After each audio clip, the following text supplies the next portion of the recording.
Hey everyone, welcome to another video. Remember, if you love film, gaming, or television content, please consider clicking that subscribe button because the Oscars are now done for another year and I want to talk about the winners, the ones that I loved and the ones that I hated. So let's get into it.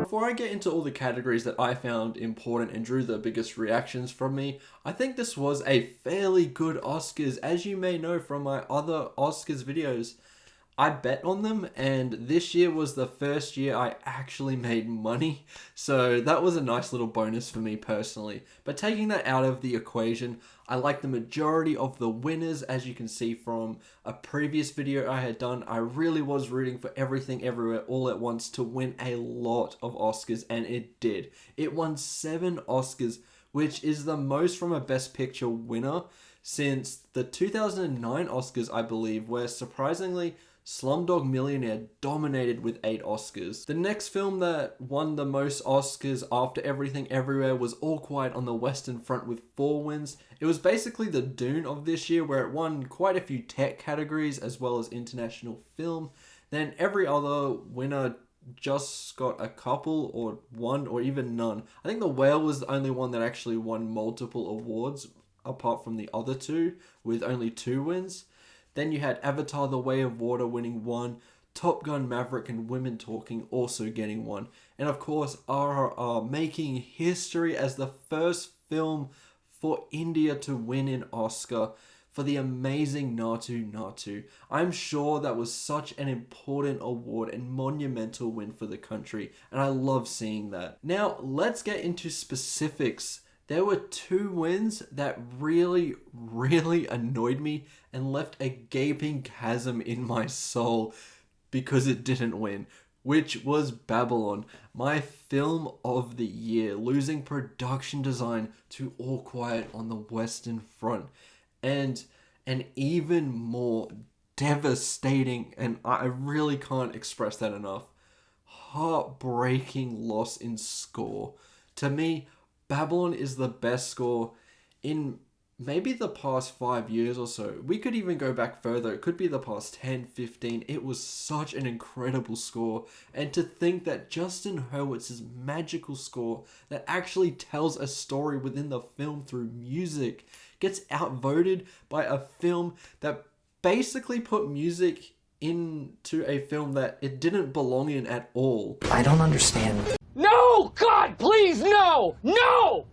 No! Like seriously, I really don't like bagging on other movies that win over my preferred film to win, but I never liked the All Quiet score. It was maybe my biggest criticism of that movie. The movie itself has great moments, but that score is so distracting, and I found it to be really annoying. I mean, putting like a synthwave level score into a war movie, it doesn't compute for me. I really just don't understand how you could hear all of these scores and not automatically think Babylon is the best. It made me so mad, and it took a little while for my spirits to be lifted. That was basically the moment that felt like a Best Picture win for me. To see such an amazing film, which I love so much, get its moment, and it got robbed by such a weak score. It's honestly a joke, and if you are a Babylon fan, let me know how you feel about that loss too.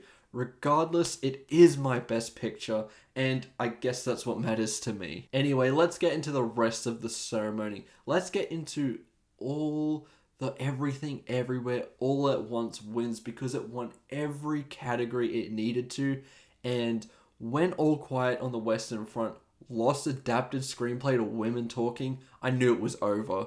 So I believe the first win of the night was for Jamie Lee Curtis in Supporting Actress.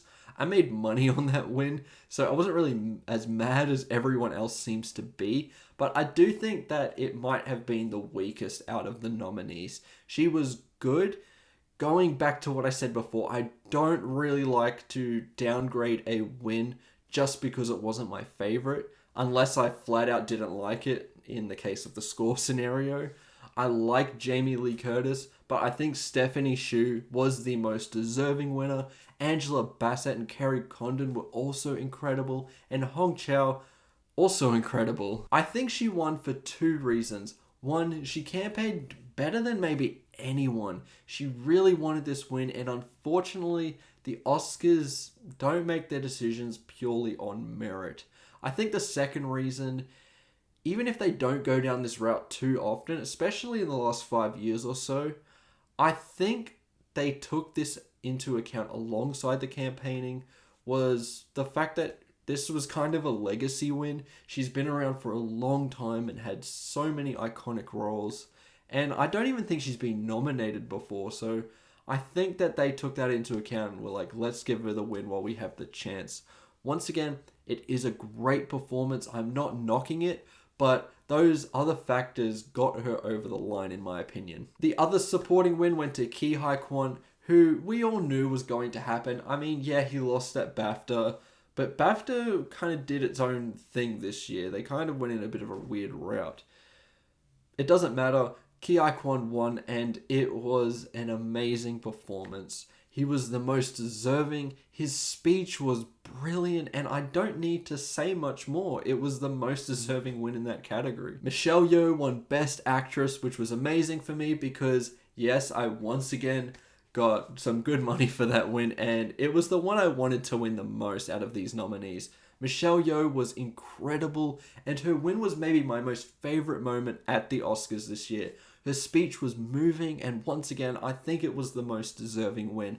The only other win I would have found acceptable this year out of these nominees was Cate Blanchett. But Michelle Yeoh's was so heartfelt in that performance and so dedicated that it just deserved it in my eyes. Brendan Fraser also edged out Austin Butler. I'm sure he will get nominated again in the future. He is such a talented actor, and his performance in Elvis was incredible. I will give credit there. He definitely deserved the nomination. And if he won, I don't think I would have been too mad. I just preferred Brendan Fraser here. Who knows? He could get a nomination for Dune when he keeps that voice going for a campaign. All jokes aside, he did great as Elvis. But Brendan Fraser, I think, is slightly more deserving because he just comes back in a role that he has never done before and knocks it out of the park, and I thought that was incredibly impressive. This was the first time that A24 was the dominant studio for Oscar wins, and I have to say, it's about damn time. I remember 2019 being an extremely painful year with some of my all-time favorite films from A24 barely getting recognized, and this year was such a great year for them, and it's awesome that these unique and brilliant movies get the attention that they finally deserve. Everything Everywhere pretty much takes all the other major categories with an original screenplay win, directing win, and of course a Best Picture win. Such a great moment. I believe this was one of the most original and just special movies that I saw all year. It was my second favorite film of the year behind Babylon. I have seen it twice, and both times I just get overcome with all the emotions that this film hits you with. It's not too slow or boring while telling a really important message and being just so fun during this incredible runtime. It is electric. It is accessible. I can easily recommend this movie. And it exemplifies to me how Hollywood still does have original movies. I think that this film puts that notion to bed. This felt just as special as the Parasite win. I believe it is the most memorable win since then, and I think it will age beautifully as a Best Picture winner over time. It is kind of funny as well that when we see such a deeply original and clever film win Best Picture, we get all of these comments on social media saying how the film is overrated and not special. I saw a lot of support for Top Gun Maverick for Best Picture with a lot of these comments, and I have to say, that's probably the reason why Hollywood keeps cranking out known IPs and unoriginal films with bare minimum effort. So the exact same people can complain about how there is no originality in Hollywood anymore. It boggles my mind, And I have nothing against Top Gun Maverick. I'm happy that got nominated. It is a fantastic film, but it wasn't a Best Picture winner. It was an extremely fun movie that deserves the attention it got. But to me, a film like Everything Everywhere All at Once is on another level. Overall, apart from so much blatant ignorance from the Academy for such a powerhouse film like Babylon, and not giving it credit for the categories that it was clear-cut the best film in, I'm generally happy with the Oscars this year. Were there other better winners for films that didn't get a nomination? Sure, I love films like Nope and Decision to Leave, but they never nominate every single film that you want to see get nominated. And that's just the way it is. But I am glad this year they picked a movie that exemplifies more of what I want to see get awarded. Truly original and brilliant films that are so heartfelt and technically brilliant over stuff that might be someone's best film for a month and then it will be forgotten in time. And I truly believe that the last two winners before Everything Everywhere All at Once kind of fit that category a little bit.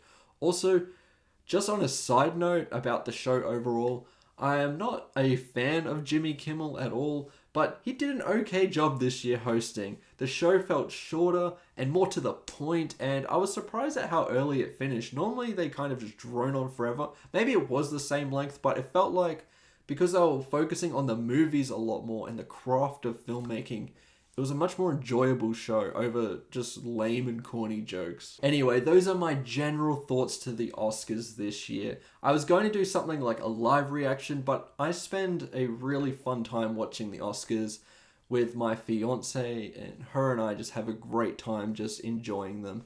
And this year the Oscars happened to fall on my birthday, which was an amazing gift. So I just didn't want to get worried about filming a live reaction to the Oscars. I just wanted to be in the moment and enjoy it. I have seen a few movies that I want to talk about on this channel very soon, and I will also be doing my final review of The Last of Us Season 1. So make sure to subscribe to see some of that content. I appreciate you all, and I can't wait to see you in the next one. Goodbye.